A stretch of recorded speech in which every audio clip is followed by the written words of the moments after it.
Au nom du Père, du Fils et du Saint-Esprit. Amen. Viens, Esprit du Seigneur, viens, nous t'attendons. Alléluia, mets la joie dans nos cœurs, par le Christ, alléluia. Évangile de Jésus-Christ selon saint Matthieu.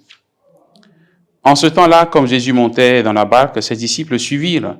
Et voici que la mer devint tellement agitée que la barque était recouverte par les vagues. Mais lui dormait. Les disciples s'approchèrent et le réveillèrent en disant, « Seigneur, sauve-nous, nous sommes perdus. » Mais il leur dit, « Pourquoi êtes-vous si craintifs, hommes de peu de foi ?» Alors Jésus debout menaça les vents et la mer, et il se fit un grand calme. Les gens furent saisis d'étonnement et disaient, « Quel est donc celui-ci pour que même les vents et la mer lui obéissent ?» Acclamons la parole de Dieu. Louange à toi, Seigneur Jésus. Frères et sœurs en Christ, nous célébrons en ce mardi 28 juin la fête de Saint Irénée, évêque et martyr. Nous faisons donc mémoire de cet évêque des premiers temps de l'Église.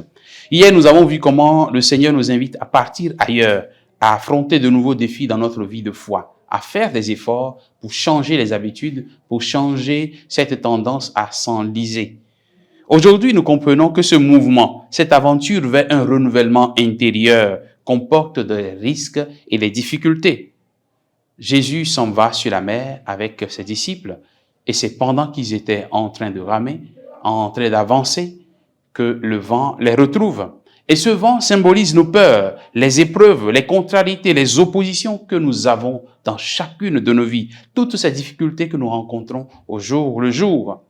Le réflexe des disciples est, à mon sens, salutaire. Dès que le vent se soulève, dès que les difficultés se présentent, le premier réflexe, c'est de crier vers le Seigneur, « Seigneur, sauve-nous, nous sommes perdus, nous sommes en train de périr. » Et la voix de Jésus continue de retentir dans nos cœurs si nous nous référons à lui. Quand nous nous abandonnons en lui, dans les moments d'épreuve, c'est lui qui va venir donc calmer, nous rassurer, calmer ces vents dans notre vie. Jésus va se réveiller et va, de son autorité, calmer ce vent et puis ils vont continuer le chemin. Et c'est la même chose qui se passe aussi dans nos vies. Dans les moments troubles, dès que le Seigneur intervient, la paix revient.